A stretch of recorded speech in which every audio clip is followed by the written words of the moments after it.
Vince Mao, how's it going, my friend? I'm good. How are you? I'm good. Thanks for joining me on Dads with Mikes. Yeah, this is really exciting. I've never actually been on one of these types of podcasts before, so it should be an interesting experience, and I will do my very best. Awesome. I'm sure you will. Vince, tell me a little bit about yourself. Do you have any kids? How many? How old are they? That sort of thing. Yeah, so I'm Vince. I live in Greenville, South Carolina. I have two kids. One is 6 and one is 2. And I live here with my wife and two dogs and four cats on top of that. So it's a What? really busy place to be. But, dogs and the cats are, well, uh, they range from, what, 4 to 14 years old. So we kind of had this kind of process where when I met my wife, she had one cat. And then we just kind of grew it from there because every time we thought we would do something else, we would actually kind of pick up another cat on the way. And eventually it's like, oh, that's now we have one cat for each person in our family. And then we decided to get a dog, and the dog looked lonely. So then we got another dog for him. And now we have one cat who thinks he's a dog. So we have two and a half dogs and three and a half cats, kind of deal with two Who kids. who's more trouble, the kids or the pets? To be honest, the kids run the pets ragged. Now the dogs are even like, dude, give us a break. So very active, and it's a lot of fun. And Do I the think one of the kids take great care of the things. pets as much as you do, or are they well, the 2-year-old, even a 2-year-old can help out, right? Yeah, well, the two that was what I was gonna say. Like, it's really weird because having kids grow up with animals around in the house, they get a sense that they do have some responsibility to them. And so my kids know when it's time to feed them and when it's time to take them out. So sometimes they'll go and do that when I ask them to. And now even the 2-year-old understands. It's like when I say, go feed the cats, he'll run off and he'll do it. The problem is he'll keep doing it until you stop him. So the next thing you know, there's a huge pile of cat food and the cats are all excited and it's like, oh, it's lots of food this time. So he'll just keep going and going until you tell him to stop. So That sounds yes, like they definitely that have a sounds sense. like fun, man. Oh yeah, yeah, never Your dull 6-year-old and your 2-year-old, boy, girl, two boys. two So boys. yeah. So Okay. now I get to be on the other side of that fence because my family is myself and my younger brother. So when I grew up, I got to have that experience, and now I get to have that experience from the other side of the fence. Okay, so you're someone that always wanted kids. Am I assuming Yes, that yeah, correctly? that was Yeah? always something that was in the books. And as the oldest I guess in from the cultural background that we have and the cultural perspective, it's like, well, the oldest gets to go out and do these things, and he has to grow up and have a career and start a family, and it's one of those things that is kind of expected in the cultural setting. My brother is not married and doesn't have any kids, and like, it's very different for him from, being the younger brother. There's not as much pressure on that end. So Okay, I guess he's that's a fun uncle. yeah. Is he involved at least in that way? Like the fun uncle, like you said? Yeah, I was born in Columbia, South Carolina, and I basically my family moved here to Greenville when I was 6. And so they're still here. They live, down the street basically. And Oh, nice. yeah, our kids get to see the the family once a week at least because they love taking them and they love, taking them out. And I know that's a huge, huge privilege to have as a parent because you don't really get that kind of experience to have, the grandparents being that close in some cases. It's really difficult. And in that sense, for us, having that kind of generational um, access, as opposed to the way I grew up, where because my grandparents are over in Taiwan, and so Okay. um, yeah, so it's a privilege, and I'm really grateful for my kids to have that experience growing up, to have that kind of presence in their lives. Yeah, for sure. So you get to drop them off on the weekend, and and date your wife. Yeah. These days it's more like we just face plant on the couch and or we take it's fun because right now what we're doing is every time we take them over, we come back and we basically reset the house because it's a huge, the house goes through wear and tear Do the with pets go over there too, or just the kids? no, just the kids. I mean, the pets, when the kids are over there, the pets aren't nearly as, you know, active because Right. they're not being poked and prodded. So Yeah. they get a break too. It's basically we're all just kind of, you know, lying down. It's like, oh, okay, now we got to fix this. We got to clean that. Make sure everything's okay. And then the kids come back and we start the whole process over again. So it's one of those. It's the weekly ritual of okay, all right, let's go out and hang out for a bit, and then we come back. We get stuff done and clean house. So Oh, that's very convenient. yeah, Great. I know. Yeah, I'm a little bit like you. I have my parents and my in-laws that are also like within 30 minutes of us. So Oh, that's we're great. really blessed that way that we get to have them so close and help us out if we need. You know, we Hmm. both work, so it could be useful that way. And on the weekends, and yeah, it's one big close family, and we see each other pretty often. So that's fun for the kids. It's fun for the grandparents. Yeah, I think that's truly a blessing because my wife's parents, um they're out of they live in Colombia. So, it's a little harder, but they usually come up on the holidays to see Okay, them on a regular. Yeah, so they get my kids get to see both sides on a regular basis. They just get to see mine a lot more because, they're down the street. So, for sure. yeah, Especially when definitely. kids are that young, eh? Yeah, yeah. I think it's great to have that kind of, to have that presence in your life before things really take off and the kids start doing their own thing. So to have that anchor point, because the first time I got to meet my grandparents for myself was when I was 6 and my brother was 4, and we flew over to Taiwan for an entire summer. And that's when we really got to connect with them and reconnect with our extended family who are over there. And we only got to see them once every couple of years for the Christmas holidays after that, because then that was the longest period of time, and it's exactly halfway around the world. So whenever you go there, it's like you have 2 or 3 days where you're completely, out of it because of the time shift. Right. The jet lag is severe, and then coming back like, so yeah, Is it your was. wife also Taiwanese? No, no, I met her here in when I was working in Colombia, and so what my first job out of after after teaching in Greenville, I went down to Colombia for a few years, and that's when I met my wife.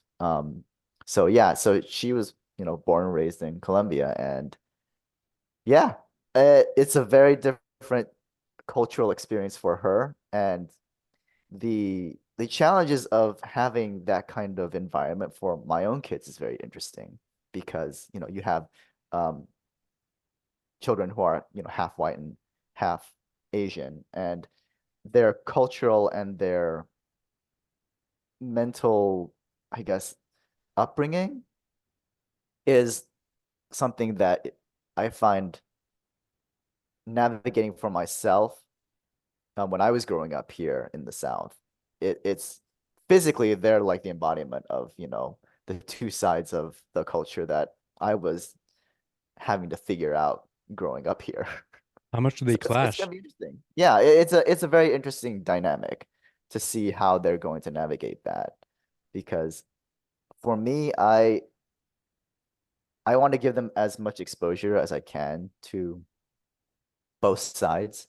And I have, I guess, limited command of Mandarin. And so most of the time I'm speaking to them as much as I can so that they hear it and they get to go over to their grandparents and hear it too on a regular Mm, basis. So yeah. okay. So you're fluent in Mandarin or almost? I'm decent, I guess. I went over to Taiwan to work for a few years after we got married. And actually my oldest was born in Taiwan because we Okay. found out that we were expecting our first child right when, we were about to leave. And So 3 months in. So 3 months in and flying overseas. And then when he was 3 months after that, we came back to introduce him to my parents. And ooh, flying with an infant is an experience. So Oh yeah. yeah. Okay, but how going back to you being from Taiwan and your wife, not so what's her background? Yeah, she was born in Columbia, South Carolina. So she's born and raised here. Okay. But yeah. Was there was there any like discussion of how much of your culture was gonna be transferred over to the kids versus hers, or was it always all understood that it was gonna be a mix of both and go with the flow basically? Yeah, it was more the latter because I guess the reason that we got together in the first place is because she had a fascination of, Asian cultures.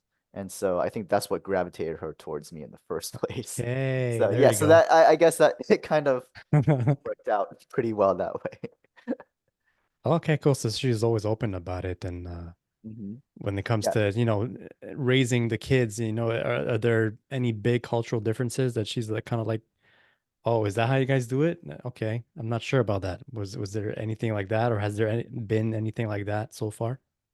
Well, in terms of when it comes to exposing them to the number of things I was exposed to, excuse me, when I was younger, it was because growing up, I went through a lot of different hobbies. I went through like piano and music and martial arts and dance and all that good stuff. It for her upbringing was more of like a go with the flow kind of idea where she got to explore a lot of her interests, but like she got to pick and choose, whereas I was kind of like, you should go and try this or go and try that. Um, for our kids, I think it's going to be more letting them discover what their interests are and kind of steering them towards that and letting them explore. So it's going to be more in terms of like how she experienced it as opposed to like how much I experienced it. I don't have a problem with that. It's one of those things where you just want to give your kids as much experiences while you had that chance to do so. Sure. And it's a mix of that give and take as opposed to you're going to go through this list of things that you have to do.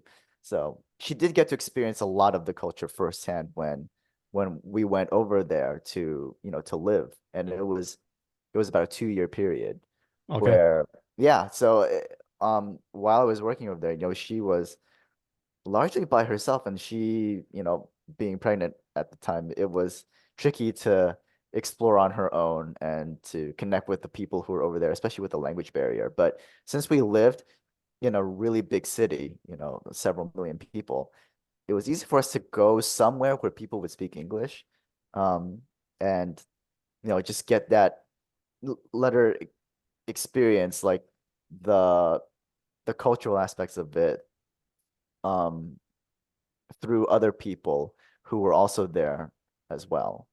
Um, so yeah, I think she got a much better understanding of the culture and what it was like, and I got to reconnect with my roots because, like I said, I wasn't fully immersed in that culture growing up here. It was, you would go every Sunday because we have a Chinese school here. So every Okay. Sunday we would go to Chinese school and we would do that and then we would have events and participate in them as much as we could. And over there, it's actual holidays that you can go to and experience these firsthand. So in that sense, she got to see it and go through and experience it and appreciate that kind of visceral firsthand experience to get a sense of what it's like for to be fully immersed in that culture. That's awesome, man. So Vince, what kind of dad would you say you are? How would you describe yourself as a father? Ooh, that's a really good question. I would have to say that you're always going to be shocked or surprised or amazed, excuse me, at how much of your parents you absorb when you're growing up. I mean, when I speak Mandarin to my kids, I sound exactly like my parents, regardless of how I want it to come out. And so this, I don't know if you're asking about the style of parenting or the type of approach, but I guess I'll, Both. okay, well, I'll answer it in both. It's, for me, growing up, my parents were a little bit less traditional than the cultural upbringing expected, which is kind of why my parents, immigrated to the United States in the first place, is to be out on their own and, get to do their own thing. When my dad came over for graduate school. So for me, I think picking it up, the values and the perceptions of life that I was instilled with, and then growing up and realizing what it was that I truly wanted to experience and share with my own children. My parenting is a hybrid of what I want to be as a parent and then seeing what I experience through my own family. And I think one of the things about being in this day and age is that you get to figure out who you are more so as a parent when you're doing it, and have that mental self-awareness to process it and to reach out and have so many other people that you can talk to, like what we're doing right now, and having this experience, and then being able to go on social media and connect with other people and see their perspectives. And I think that's one of the most powerful things that we have in our generation that previous generations didn't. So it was more like an isolated local network of people who shared their own parenting styles. And now we get to experience it and explore it on, a worldwide scale if we choose to. And I believe that's kind of how I fell in and met you, because that's how I kind of networked into the the daddyverse, as I The call it. Daddyverse, yeah. And yeah, on Twitter. And that's one of the most valuable things about um getting to read the thoughts and ideas and the perspectives of other people, is to learn and to be open to different ways of parenting. And that's something that I strive to do, because we all have our struggles and challenges that we have to face when we're growing up. And the challenge is to be able to raise our kids so that they have the tools in order to do that for themselves much earlier than we did, or we do. So So as a, you're a fairly new father, right? I mean, look, 6 years old and 2 years yeah, old. yeah, I'm in the So what same are boat as some you, of right? So yeah, yeah, my kid is my son is 6 years old and my daughter is Mhm, 4 years old. mhm, So myself, I'm a young father, right? So I'm yeah. curious for you, what was some of the challenges that you've experienced so far as a relatively new father? Um, What was the biggest change for you? It's something that you went like, oh boy, this is hard. one of the biggest challenges about being a father is I waited until I waited as long as I could before I became a parent. I became a parent at what, 34? Yeah, 34. It's not too Yeah. bad. So, you most of the people in the South, they once they get out of college, they start families, and so like Oh, that really? age range from like from 22 to 28, that's when most people start families. I know that's something that's changing and that's shifting, and making an overgeneralization is always dangerous. So, for me, I went and did as much of my own, I guess, thing you could say, before I decided to settle down. And the physical aspect of losing so much sleep at 34 and then again at 39 is one of those things that's really challenging. And physically, that's one of the things that is hard. And thankfully now, as they're getting like now the oldest is, has his own sleep schedule, and school schedule. And then, the 2-year-old is getting into his, and he's slowly giving up the last nap and then getting into the rhythm of his own sleep schedule. And Is he sleeping through the night oh now? yeah, yeah, Yeah. yeah. Yeah, he's doing that. It right now because of daylight savings and all that, everything shifted around. And so sometimes it'll God, be I later, hate that. sometimes it'll be yeah, yeah. He didn't When go to are bed they gonna until abolish that? yeah, until like 10:30 and last night. And I was like, oh, It okay, all messed right. me up. To be honest, it messed me up too. Yeah. Yeah, it's one of those things, right? You either love it or you hate it. And I know like more often than Who not, it's loves it? Wait, what do you mean? Who's loving this? I guess I don't particularly enjoy it. It's just one of those things where it's like, oh, it's a little weird because at the time that we have now, when it shifts by an hour, like everything goes from light to dark again. It's like, wait, Yeah, what time is it again? And so uh being I guess being one of those people who like goes across the world and then comes back on, every couple of years, it's like, it kind of reminds you of the minor jet lag versus the major jet lag that you have when you're traveling a lot. right. So but yeah, there's always tricks to I guess adjust to that. Um, but I mean, back to the answering your question, as far as psychologically, you know, one of the biggest challenges of being a parent is remembering what it's like to be in their shoes and shrinking the world down to that point to where you are always in the moment and you don't have all this baggage that you just kind of accumulated over a lifetime. And that's one of the things that I reflect on a lot so that I can yank myself back into that space because it's really, really hard, especially, when you have all these experiences that you've gone through in your life and your your children are communicating to you from a perspective of the here and now. And you have all these things that you want to convey to them that you wish that you could like, just pour all the knowledge you have into them. And they're not ready for that, that kids are enjoying their lives one moment to the next and rediscovering that joy and learning how to connect that is one of the greatest things that children can give to us. So Nice. those were my challenges. The Going back to the sleep thing, how bad was it for you? Like, did it affect your productivity during the day at your job? Did it affect your mood?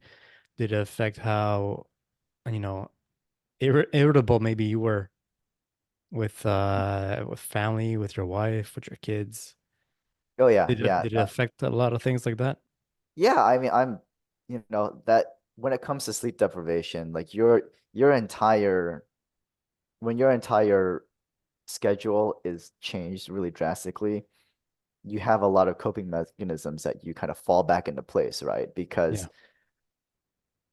being so being someone who has lived with some sleep deprivation to some extent for most of my life because of the way that I mean in college, you're always sleep deprived because you're always doing stuff and you can survive on 4 hours of sleep on a regular basis for years at a time.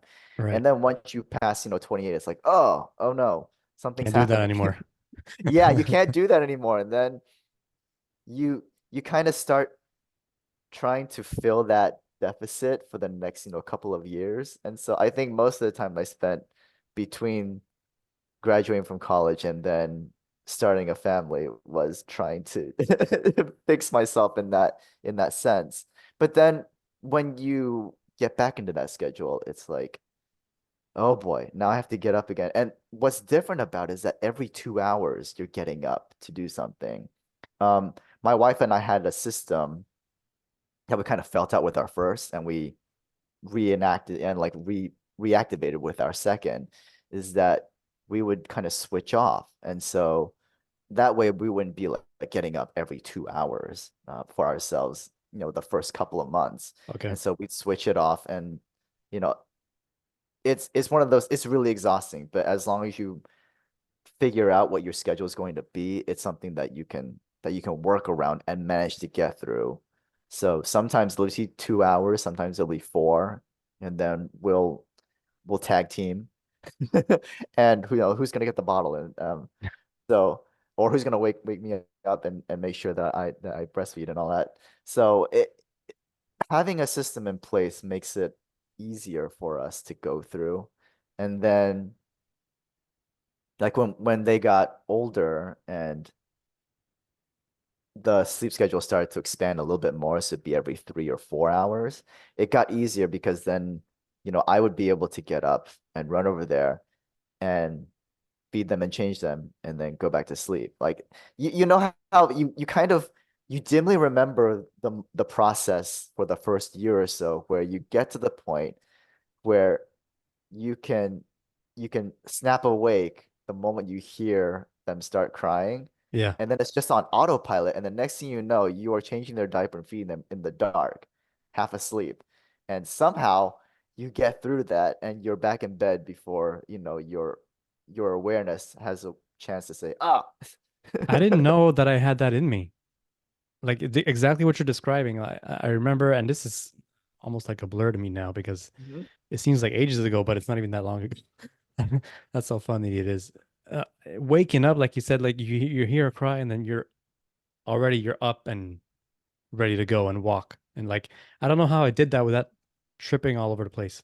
Yeah, it's one of those. From what I've read, like there are studies, right, in terms of how being a parent fundamentally rewires your brain on some Oh levels. yeah. And there was a game that they would play in daycare in Taiwan where they would sit the parents in a room, and then they would have their kids, like, they would record the kids crying every now and then, and so they would have snippets of that, and they would say, okay, which kid is this? And like the parents would be able to pick out To which recognize their kid. own kid. Yeah, they would recognize them that way. Oh And wow. yeah, it was just one of those fun little games that we had at the daycare in Taiwan. It was really cool to see and to get to understand that, you know, you fundamentally change and you become a parent, on the in that sense. It's an amazing thing. So yeah, I just thought I would share that. Yeah, interesting. Vince, what's your favorite part about being a dad? A whole flood of things that just, they kind of pop up, right? One of the fun things about being a dad, that connection that you get to have with your children, you get to hold them close, you get to carry them around, the first couple of years, and then they get too heavy and all of a sudden they're jumping on your back. So, but I think it's that closeness, that connection that you get when they see you and when they just light up, especially when I come home from work, you can see the joy, the sheer, joy of having someone come home to you or someone to come home to, you know. And Who comes to you first, the kids or the dog? the dogs are always waiting to see who it is at the door, Both of them are like, "Hey, who's that? Who's that?" Because they're guarding the house most of the time. But then once they know that it's me, it's like, maybe he'll give us some food, and they start walking away and they start waiting. But then, my kids will come running. And nowadays it's really funny because sometimes the kid will be like, my youngest comes running first because, at that age they're always about the parents. Yeah. So today he ran and he actually fell over the smaller dog getting to me because the dog was turning away and he happened to be right there. He was like, so then he'd fall over, he'd get back up, like, yeah, and it. They're like little rubber balls. They just bounce off of them. Poor But yeah, kid. that is, I think that's one of the favorite parts of being a parent, is to know that there is that connection no matter where you are.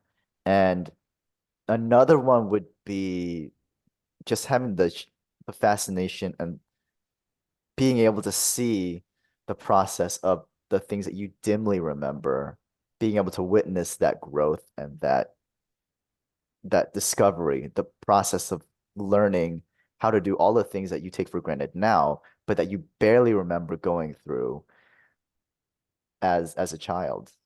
And so, when I think being a parent, while it's a choice, I think it's one of those things that you can't fully be complete on some levels if you aren't a parent, because you don't get to see, because your self-awareness changes and grows with time. And at a certain point, you get to see the process from the perspective of a parent and an adult that you couldn't have appreciated when you were young. So those first like 7 or 8 years, which are kind of like a blur in some ways, you get to enjoy it and witness it. And you get to see it at least once. And if you're lucky and if you have more children, then you can see it again and see what you may have missed the first time around. You get to see it again. And so, yeah, that's my second thing that I really enjoy about being a parent. Okay, what don't you like about being a dad? The challenge, the challenge of getting my point across in a way that is clear and that can be um delivered to the way that they can understand it. So what I will say is that the thing that I don't like is it's not a negative. It's just it's the way it humbles you from the things that you thought you knew or the things that you thought you understood and had down pat. For me, it's you don't you think you know something until you try to explain it to a child. And then you realize you never really understood it to the fundamental level. And so then you're fishing for that thought and that clarity that you thought you had before. And that can be really, really frustrating at times. But but I do appreciate and I'm grateful for the fact that it reminds you that you may be a grown up and you may have lived through things and you may think that you understand things to that level, but in a way, you're still, you're still just you still have a long way to go if you really think about it, which is why the fascination of seeing my kids interact with my parents is so interesting because Mhm. when you're at that age, then you've gone through it once.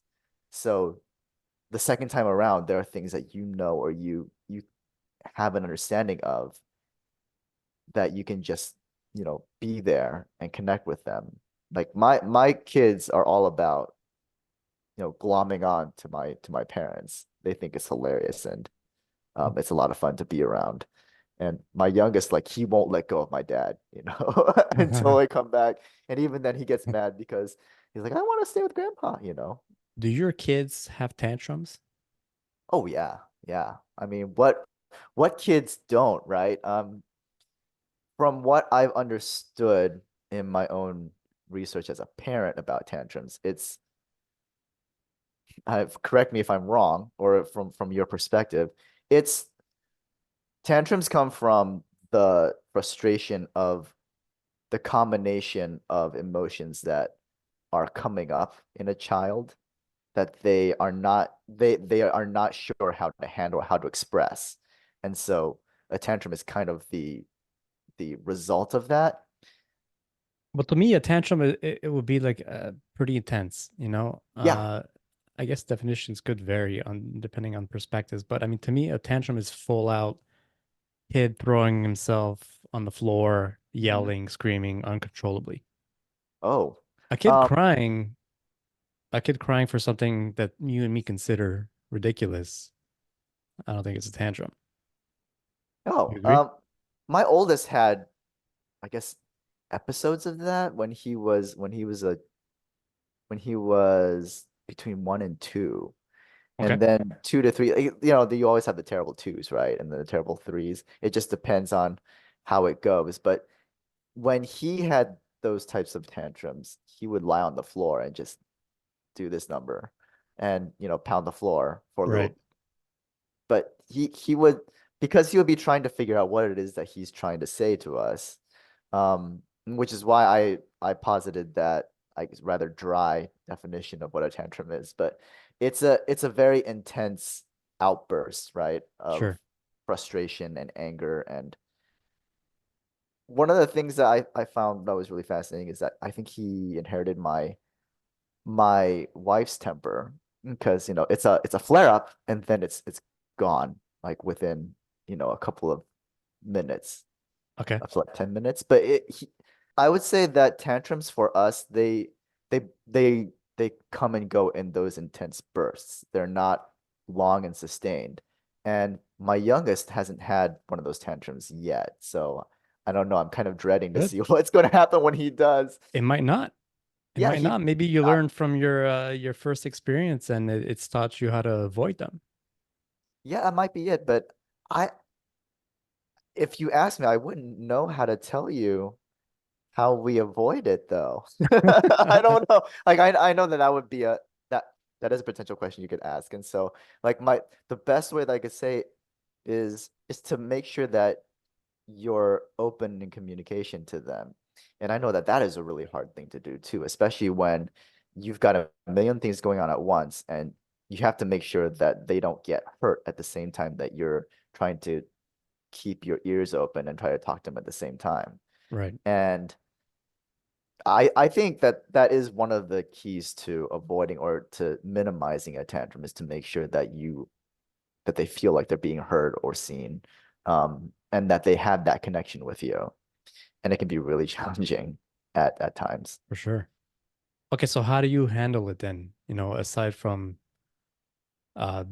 being open to communication, like you said, Right. and hearing them So out, what's the first thing that you do? create space as much as you can. You don't sit back and like, watch them do it, but you kind of have to in that sense, but that connection is still there. You have to make sure that, you're nearby and they know that you are there to see and to be there in that Because moment when, that's what they want, right? They want a reaction out of yes. you, and they want you to cave. If it's something that they wanted and you're not giving it to them, hmm and Well, if you react and give them that thing that they wanted, then they win, and then it right. reinforces that behavior, right? Yeah.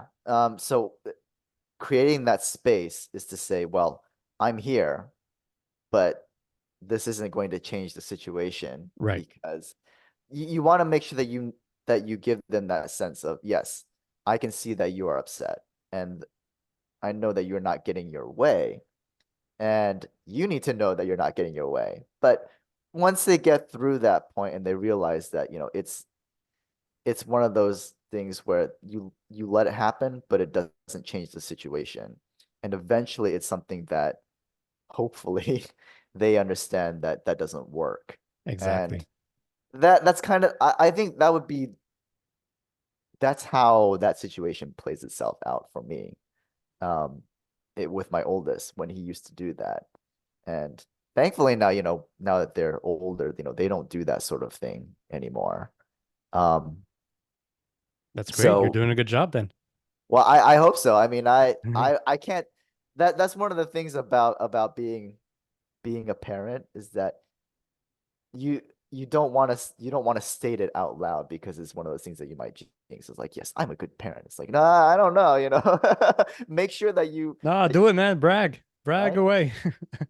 You've earned it. But yeah, it is the challenges of being a parent are what keep you grounded, and I think that that is really important to have. You strike me as a very calm person. Ooh. Are you able to stay calm when your kids have a tantrum? Or, even if they're being irritating for whatever reason, or yelling or screaming or crying? Internally, it's one of those things that when you are in the moment, you have to cage the animal in you to some extent. It before I had before I started a family, like I was a very, very slow to anger. Okay. Um, and then when I going back to the thing that we discussed earlier in terms of, the sleep deprivation and the huge adjustments when you are a parent. I mean, Yeah. I have to confess that it did change the way that I saw my inner self going through the process of discovering and becoming a new parent because then you have all these emotions that are expanded, like your emotional range expands by a very significant amount once you become a parent. And so you feel both sides of the spectrum, right? And the limitless joy and like limitless irritation. So in terms of that, like tapping into the things that you learn about yourself and then understanding that you need to find an outlet for it later and then stepping away from it because Honestly, I have, yelled at my kids from time to time. Who And hasn't? yeah, who hasn't? It's because, you need to get their attention right then and there because, they're that close to the stove or, the dog is really not liking what you're doing. And it's like, you should not be kicking that dog because you can now, especially when you're a two. It's like, oh, I can balance on 1 foot. Watch this. Boom. And they kick the dog. It's like, watch that. Um, you to keep them safe, you have to raise your voice, you have to get their attention, Sure. and then you have to make sure that they understand that they should not be doing that. Yeah. It's really hard to be able to keep yourself contained and to push it to the side so that you can let it out later because there is no way that you're going to be able to keep those emotions and those how do you say it and those frustrations to yourself, and you need a way to express it later. And so Yeah. usually it comes out in terms of when my wife and I are talking, we'll just have a session and say, oh my god, you can't believe that he just did that, and have that dialogue and just let ourselves decompress. um Usually that happens when they're on the when they're going to bed and they're getting ready for bed, and Okay. we're all just kind of trying to decompress, and they're having their bath. you know it's one of those things where it is hard and you have to stay in the moment and remember that the things that they do and the things that they are experiencing and they want to explore can be really dangerous. So even though they won't have that sense, which is also fascinating, it's like, oh, you are taught to see and perceive the dangers. You don't actually have that in you when you're a child. Yeah. Uh, More Can than you once, they've like fallen off the couch. Dude, my daughter has fallen off the couch so many times. I lost count. Can you tell me about a time that you didn't react so well? Aside from yelling, because I mean that's very really light. Can you tell me about a time that you didn't react well with your kids or one of your kids and you regretted it after? And then Oh what did you yeah. do? Oh, I was brought up in the generation where you were allowed to spank your kids. So, Okay.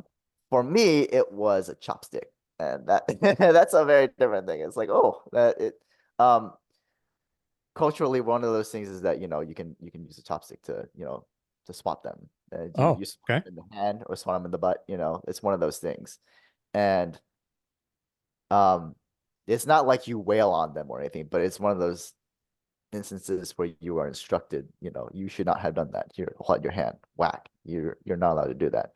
For me, it's more like when I did spank my kid for a particularly bad instance, it was right across the butt, and he was wearing a diaper at the time. And he's still wearing a diaper, but this is when my oldest was younger, he would do some, I don't even remember what it was, but I was really upset that he did it in the first place. And I spanked him on the butt in the diaper, and he did not like that, of course. When that happens, I always feel a sense of regret that is, how could you do that? How could you how could you spank your child in that way? And these days it's easier to not do that. And or when we do it, it's more like my kid will come up and he'll spank me in the butt because he thinks it's funny to hit daddy in the butt. So nowadays they follow me around, they spank me whenever they feel like it's It's the fun. revenge. Oh yes, yeah, yeah, yeah. It is revenge. It was a way for me to get his attention. Whenever I felt like I was going to do it, I could feel that I was going to regret it, regardless of the situation. And so yeah, I know I'm not perfect, and I will say it over and over again. I'm not perfect. I'm not a perfect parent. Like No one there's is. no way that we can be. But at the No. same time, when that drive kicks in to say I have to protect my child from future events from this happening because I may not be there the next time that he tries to do that. In a way, I know that that's the lazy way out. And so I don't want to do that. And now it's easier because he actually can listen to you, right? Sure. And with my oldest, I can I do my best to convey, going back to our earlier conversation, to convey something as simply as I can and say, don't do that again. Yeah. And the nice thing about having that when you are successful with that is that he will convey it to the younger one, in a way that only kids can do. And he'll be like, stop it, can't do that. No, And even though the kid, even though my youngest will turn around and he'll pile drive him because he thinks that's funny now. Pile drive. Yeah, Wow, that's a take serious one orders. too. Huh? Excuse me? That's a serious one too, the pile drive. Oh yeah, yeah, he loves it. I don't know. It's something about having two boys in when they interact with each other. It's their interactions are very different. I don't know how it is with with a boy and a girl, but from what I've heard from other people with their kids when they have like multiple boys in their family and or they have another kid from like a boy and a girl in their family, when they bring the boy over to the the other family who has multiple boys, like it's a very different dynamic for them. Oh And yeah. so I don't know. It's just one of those things. Since I don't have that perspective, I can only say, that he seems to like doing that. And my oldest doesn't, he puts up with it, but because he's the oldest, he Right. doesn't have that perspective of, having an older sibling to pile drive. But yeah, WWE, I don't know. Let's flip it now. What's your proudest moment as a father so far? I think every day getting to see my kids doing something or discovering something that I didn't know that they could do, or I didn't know that they were watching me do, because little by little, I'm getting to see my youngest, who apparently likes to copy everything that I do, because my oldest is copying everything that my wife does. But since I'm always, running around doing stuff, doing chores, he is constantly behind me, copying me. And so it's one of those things where you turn around and all of a sudden he's grabbing the dishes from you and putting them in the dish rack. Even though he's doing it in a funny way, he's still doing it. And he's like, "Oh, I can do that." Or he'll follow you and he'll start pulling the laundry out and like shoving it into the dryer. And it's like, "I didn't know you could do that." He's like, "Well, he's been watching me, I guess." And then you have this little helper, but you're not, grooming them to do all this stuff. It's just they kind of watch you and they emulate you, and then they understand, oh, this is a good thing to do, and then they'll start just doing it. Those are those are the moments that are always surprising, and it gives me it's a fun thing to see like a smaller version of you doing these things, and the things that that because for me, my love language is, acts of service. And so that's all I'm Okay. doing all day, just acts of service. And it's just really fascinating to see my kids pick up on that and start adopting that for their own. And Yeah. I'm just looking forward to see what their love languages are as they get older, because that might not be the case. But for now, they're picking that up. And those are always the fun moments. Let's say a soon-to-be father comes to you, says, Mhm. Vince, what should I expect? Beyond the cliches, oh, you're not gonna sleep anymore or whatever. Right, right. What would you what would you tell him? I think I've had this conversation a couple of times in the last few years, usually at work, because you see people who are like they're getting ready. It's like, oh, okay, I'm expecting my first. I'm like, oh, so yeah. Then you get the when they ask me that question, it's like, yeah, I'll run through and say, okay, don't expect to sleep. Um, keep your wits about you. Get as much time to yourself to regroup as you can, and just keep communication open for when you need a break. If you have people around you who can support you and give you the moments that you need, ask for help, because one of the things that one of my weaknesses is that I have a tendency to not ask for help. And I know Okay. it's one of those things that I've been breaking down little by little since becoming a parent, because parenting is not something that you want to do alone. And even if you're a single parent, like I have huge respect for people who are single parents who have to have the challenge of creating the system and the network that they that they don't have with a partner.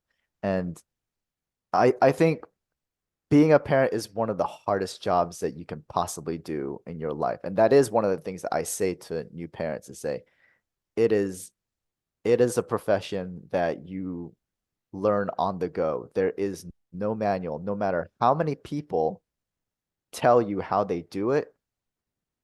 In the end, it is a personal process. And keep your perspective open. Listen to what others have to tell you.